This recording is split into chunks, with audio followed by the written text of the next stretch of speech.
How good is it to get him back on the field? Yeah, I mean, I know everybody wrote him off, and the guy is off in Wyoming trying to find his mind and we have a plan for everything we do. We didn't know when we would get him back, and we didn't want teams preparing for us not to have him back. Our medical team did a great job. Our staff, our resources at Marshall allowed him to mentally, physically, and emotionally get ready to play this week. And it was good to see him out there. Some of the flashes that we are used to seeing from 22 showed up. He's still a little rusty. He's got some work to do. But I'm proud of the way he's grinded back. I mean, there's a lot of kids in the country that would have sat out the year and went business decision. That's not him. That's not Marshall. This kid wanted to play for his teammates. He wanted to play for his school. He wanted to play for his community. And that says a lot about him and his family, and their character and who they are as people.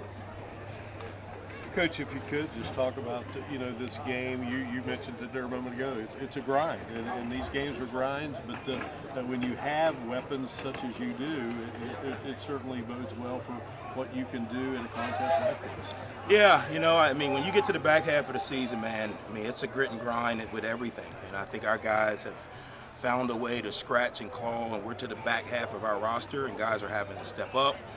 We're having to play some younger guys in position. We're having to play some guys who haven't had a lot of reps. But again, you trust the process and do what you're coached to do. Coaches have been putting guys in really good position, minimizing the thinking, letting them play fast. And then again, I think the culture of the team speaks for itself. When guys step up, you got to step up. You're not a freshman anymore. You're in college now.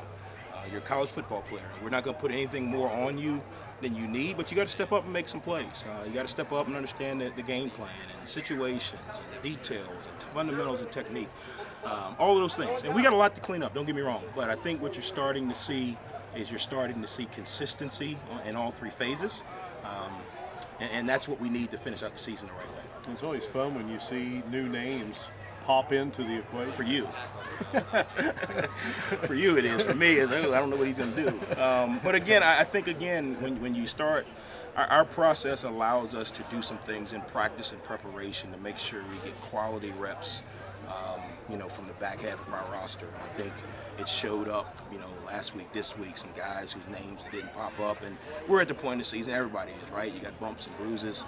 We've been blessed that we don't have too many catastrophic depletion injuries. But we're at that season.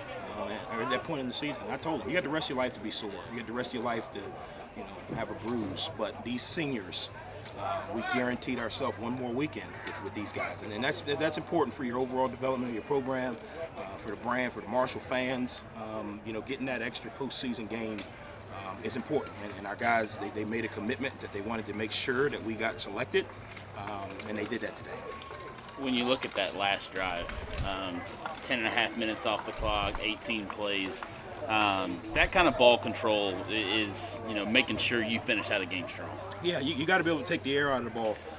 If you can run the ball, you can win a lot of games, because if you can run the ball, you can control the clock. If you can run the ball and play really good defense, you got a chance to be really successful. And we've been able to get better at running the ball consistently. Now I think what's happening is we're able to throw it a little bit more, so defenses are playing us a little more basic. That's what we saw when we had 22 last year. We had, kind of that explosiveness. Some of our receivers are making some plays now. And when you get to that point now, you can, you got some versatility. You can run it. You can use your flat screens. You can throw the ball deep when you need to. I think the first touchdown of the game, was because we've been able to run the ball well, and we can consistently play with good tempo. And that's helped us. So taking the air out of the ball is important, and they grit and grind, and they found a way. We had some decisions down there at the end. Some wanted to score. I wanted the clock to just run. But I think, again, when you look at overall, the offense has continuously gotten better. No, it's not where we want to be. It ain't, where we think it should be, but I think you've seen progress at all positions. O-line, quarterback, wide out, tight end. It's been progress, and that's what we talked about. No, we can't go back so many weeks ago and make up those plays, but we can get better each week, and I think that's what we started to do. A lot of history with this venue, like many of these that you face off with on the road, and nice to come in here and get a win. Yeah, I told Coach Elton, man, it's a great environment down here. They got a really good setup. Their fans are engaged. This is Sunbelt football, and this is what it's about, and we found a way to go on the road and get a tough, gritty win. And for us to be successful moving forward, we're going to have to be able to do that week in and week out. And I think today was a good example of what we can do, so we can build off of it. You talked about being successful on the road. 4 road wins to become bowl eligible, 3 of them in conference. So can you add more on that? Yeah, I think it has a little bit to do with the opponent too. We brought 3 top 25 opponents into our play, so I think it has a little bit to do with that. And again, I think it has a little bit to do with our process. It doesn't really change home or away. So we load the plane. We come down with the same focus as we do when we get off, come out of the tunnel in the zone. Obviously the opponent has a little bit to do with that, but the consistency that we've been able to show on the road speaks to our culture, speaks to our process, that nothing changes. You're not worried about the arena, you're not worried about the environment. You're coming out to do your job one play at a time at a championship standard, and we've been able to do that more on the road, obviously.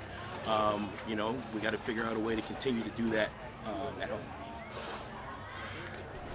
Thanks, guys. Go Herd. Thank you.